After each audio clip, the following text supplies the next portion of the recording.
मित्रों नमस्कार, मैं प्रदीप झा और आप सभी देख रहे हैं पॉलिटिकल आइडिया। पॉलिटिकल आइडिया के आज के इस अंक में हम बात करेंगे बिहार की राजनीति का, हम बात करेंगे भारतीय जनता पार्टी का, हम बात करेंगे राष्ट्रीय जनता दल और जनता दल यू के बनाए गए समीकरणों का। हम आज बात कर रहे हैं इस बात की कि क्या भारतीय जनता पार्टी राष्ट्रीय जनता दल को कमजोर करना चाहती है या भाजपा के निशाने पर नीतीश कुमार के वोट बैंक है। अगर हम गौर से देखें, अभी वर्तमान समय में जिस तरीके से भारतीय जनता पार्टी ने बिहार सरकार के मंत्रिमंडल में जिन समीकरण के आधार पर जिन व्यक्तियों का चुनाव किया मंत्री पद के लिए, उसको देखकर तो स्पष्ट लगता है कि भारतीय जनता पार्टी के निशाने पर लालू यादव का वोट बैंक नहीं है बल्कि नीतीश कुमार का वोट बैंक है। इधर विगत के 20 वर्षों के अंदर जब से 2005 में नीतीश कुमार मुख्यमंत्री बने और नीतीश कुमार के साथ भारतीय जनता पार्टी भी नीतीश कुमार की सरकार में सहयोगी रही, तब से लेकर आज तक पहली बार एक ऐसी स्थिति आई जब भारतीय जनता पार्टी के कोटे से कोई कुर्मी को मंत्री बनाया गया।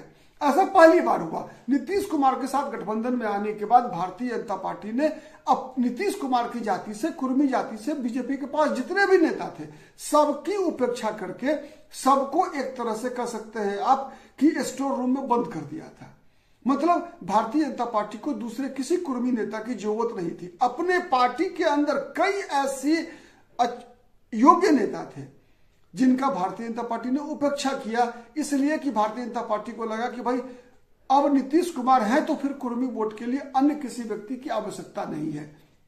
उसी प्रकार जिस प्रकार से आज भारतीय जनता पार्टी जब से रामविलास पासवान के साथ या फिर चिराग पासवान के साथ गठबंधन में आई, तब से भारतीय जनता पार्टी लगातार अपने अनुसूचित जाति के जो नेता हैं, विशेष रूप से पासवान जाति के हर नेताओं की उपेक्षा बीजेपी करती है।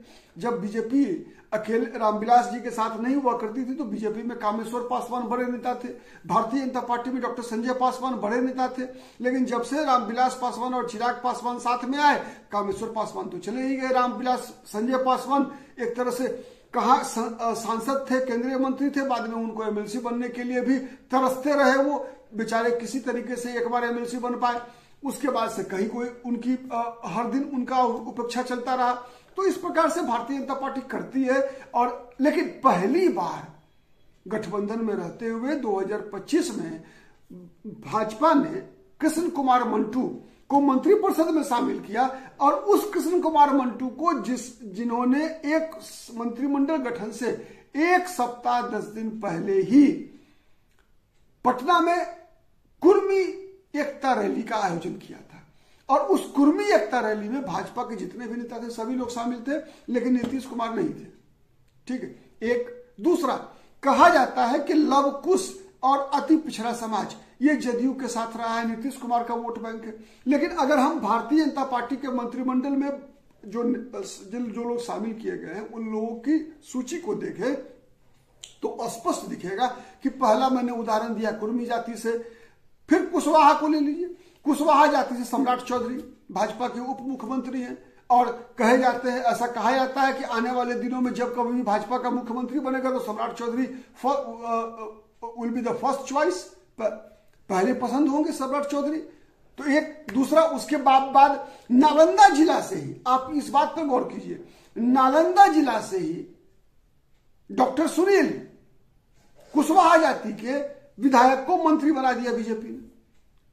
दोनों चीज आप गौर कीजिए, एक तो कुशवाहा जाति और दूसरा नीतीश कुमार के होम टाउन से, होम डिस्ट्रिक्ट से। ठीक है। अब आइए तीसरा उदाहरण मैं दे रहा हूं, अति पिछड़ी जातियों से। अति पिछड़ी जातियों से जदयू से 2 मंत्री हैं मित्रों, लेकिन भारतीय जनता पार्टी ने 6 अति पिछड़ा समाज के विधायकों को मंत्री परिषद में शामिल किया अपने कोटे से। ठीक है। और अति पिछड़ी जाति में भी आप देखिए कितना वेरिएशन है। जदयू के पास जो अति पिछड़ी जाति के जो 2 विधायक जो मंत्री बने हैं उसमें एक है सहनी समाज से, मल्लाह समाज से मदन सहनी, और दूसरा है शीला मंडल, झंझारपुर फुलपरास की विधायिका है और वो है धानु समाज से। लेकिन बीजेपी का कॉम्बिनेशन देखिए, एक रेणु देवी नुनिया समाज, प्रेम कुमार कहार जाति चंद्रवंशी समाज, ठीक है। तीसरा नंबर पर तेली समाज से मोतीलाल प्रसाद, ठीक है। उसके बाद विजय मंडल केवट समाज से, ठीक। तो मतलब एक वेरिएशन है बीजेपी में, ठीक है।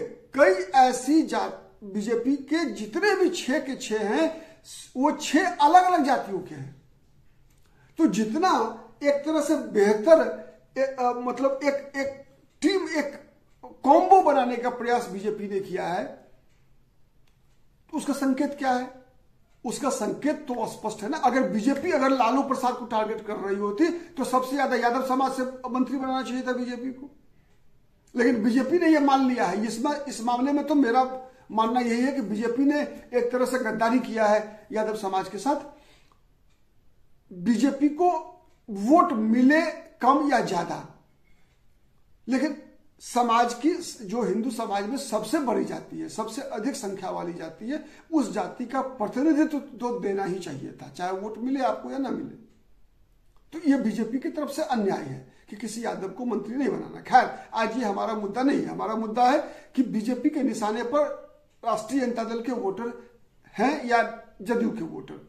तो मैंने कहा अगर राजद को टारगेट करना होता बीजेपी को तो यादव मंत्रियों की संख्या बीजेपी मंत्रिमंडल में बढ़ाती और कोशिश करते कि यादव मतदाता हमारे साथ जुड़े। लेकिन बीजेपी ने यह मान लिया नीतीश कुमार की तरह ही कि हमें यादव वोट नहीं मिलेगा, इसीलिए यादवों को मंत्रिमंडल में शामिल करने से कोई लाभ नहीं है। तो इसीलिए बीजेपी ने यादवों की उपेक्षा की, ठीक है।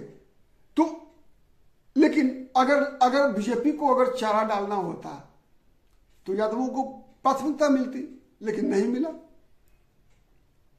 तो इसीलिए मैंने कहा कि बीजेपी के निशाने पर निश्चित रूप से नीतीश कुमार ही हैं, राष्ट्रीय जनता दल नहीं है। सबको लग रहा होगा कि बीजेपी राष्ट्रीय जनता दल से लड़ रही है, लेकिन ये सही है, एक बात सही है कि बिहार में राजनीतिक लड़ाई राजद वर्सेस बीजेपी है।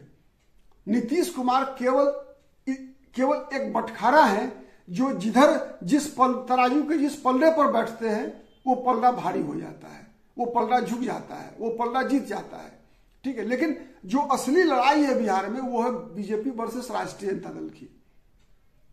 अगर नीतीश कुमार अकेले लड़ेंगे 10% वोट मिलना मुश्किल हो जाएगा, इस बात में कहीं कोई दो मत नहीं है। लेकिन है तो नीतीश कुमार, कौन सा अमृत पिए हैं पता नहीं कि मुख्यमंत्री नीतीश कुमार, पावर नीतीश कुमार के पास और लड़ती है बीजेपी और राष्ट्रीय जनता दल आपस में। लेकिन पहली बार ऐसा हुआ है कि बीजेपी है तो नीतीश कुमार के साथ, लेकिन समीकरणों के आधार पर देखेंगे तो नीतीश कुमार के साथ लड़ती हुई दिख रही है। ये एक नई बात है, ठीक है। इसी बात की तरफ मैं आपका ध्यान आकृष्ट करना चाहता था।